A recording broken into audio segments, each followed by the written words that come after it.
Hello, Namaste. I, Nirmala Rawat, welcome you to my YouTube channel. Today I will be continuing story from previous part. A quick recap. Mata Sita, dressed in her royal attire, visits a nearby village with Hanumanji on her side to console a grieving mother whose only son was killed by a tigress from the jungle. Moving on to chapter 21, part 2, Sita's unseen work. Soma continues. Mata glanced at the door and saw that the villagers were peering in. They had all come to see the Maharani. She walked out the door, and the villagers scrambled to allow her to pass. One by one, they bowed and touched her feet. How gentle and respectful they are, whispered Mata to Hanuman.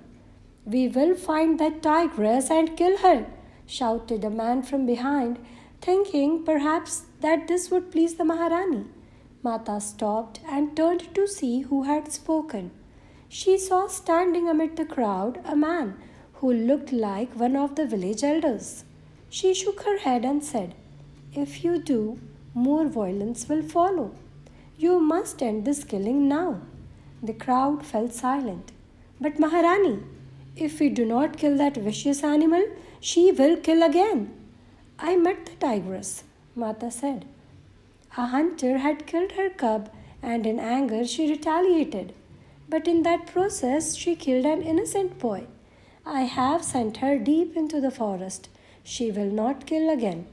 Let her be. You both have suffered. The man did not respond, and Mata and Hanuman proceeded to find a place to spend the night. At daybreak, Mata roused herself from her semi-sleep and stepped outside, where she saw the village elders led by the man who had spoken out the night before. They were ready to go in search for the tigress. Mata approached them and once more pleaded with them to abandon their hunt. But the men insisted. Please forgive us, Maharani. But you know what we have suffered. We cannot risk losing another child in this village. As Mata stood there wondering what more she could say, she saw the village women emerge from their huts and encircle the men. What is this? Asked one of the elders. Our Maharani has come all this way to comfort us. We will not allow you to disregard her plea. We will not let you leave here. Neither side would move, neither the men nor the woman. Suddenly, Mata saw the mother of the deceased boy emerge from her hut. She walked as if in a dream until she reached Mata and fell at her feet. Mata gently lifted her and asked in a whisper, You have seen him, haven't you?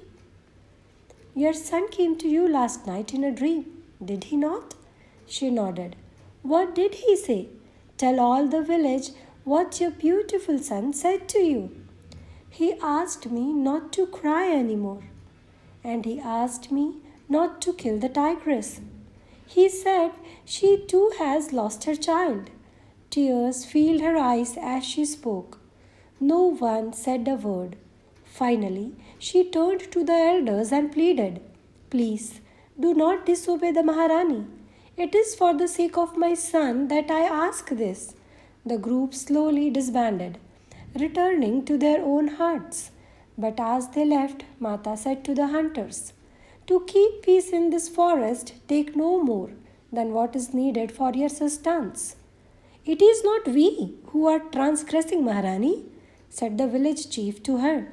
It is the people from the city, from Ayodhya, who are coming into the forest now, hunting not for food but for pleasure. And we are reaping the results. We do not know how to stop them.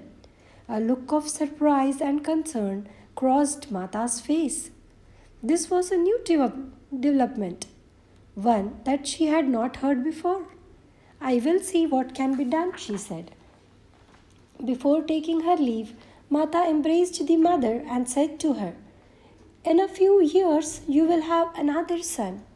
He cannot replace the one you have lost, because each child is an irreplaceable treasure, but he will bring joy back into your life. The son you have lost must now continue his journey to a new birth. Your tears will hold him back, but your love will help him proceed. Send him love unceasingly. That is the role of the mother, to help the child along his or her journey. The woman nodded and profusely thanked Mata. Then Mata and Hanuman took their leave. Before getting into the chariot, Hanuman asked Mata, "You found that boy in the celestial world, didn't you?" He was lost, unable to return to life and unable to move forward, held back by his mother's tears. I asked him to go to her and ease her pain. Then he would be free to proceed. I also asked him if he would protect the tigress who had killed him. He agreed. He is a wise soul who will have a good birth. There was an air of silence around Mata when she returned, so I knew not to ask any questions. There was an uneasy feeling in the air that evening as she fed the children and asked me to take them to bed. There would be no story that night. She seemed preoccupied. When I awoke in the morning, I went to her cottage to find her gone. Hanuman was seated by the gate. I hurried to him and asked if he has seen Mata. He pointed to the forest where I saw her seated by a tree in meditation. "When did she come out?" I asked. "In the middle of the night. I was sleeping outside when I saw her leave her cottage and walk into the forest. I decided to stay up and keep watch over her." "What happened yesterday, Hanuman?" "She seemed so preoccupied when she returned." That is when Hanuman told me what has passed. She hardly spoke on the way home, only to say that she saw what lay ahead, he said, after he had recounted the events of the previous day. She said the separation between man and the rest of the natural world would increase to such an extent that many life forms would be endangered. She saw this. She saw destruction and pain ahead. He added, "Take care of what you need to, Soma. I will stay here and keep watch until she emerges from meditation." Jai Shri Ram. What Mata Sita has foreseen then, we are experiencing now, don't we?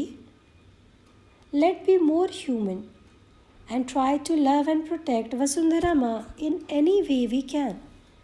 Have a meaningful day. Jai Shri Ram.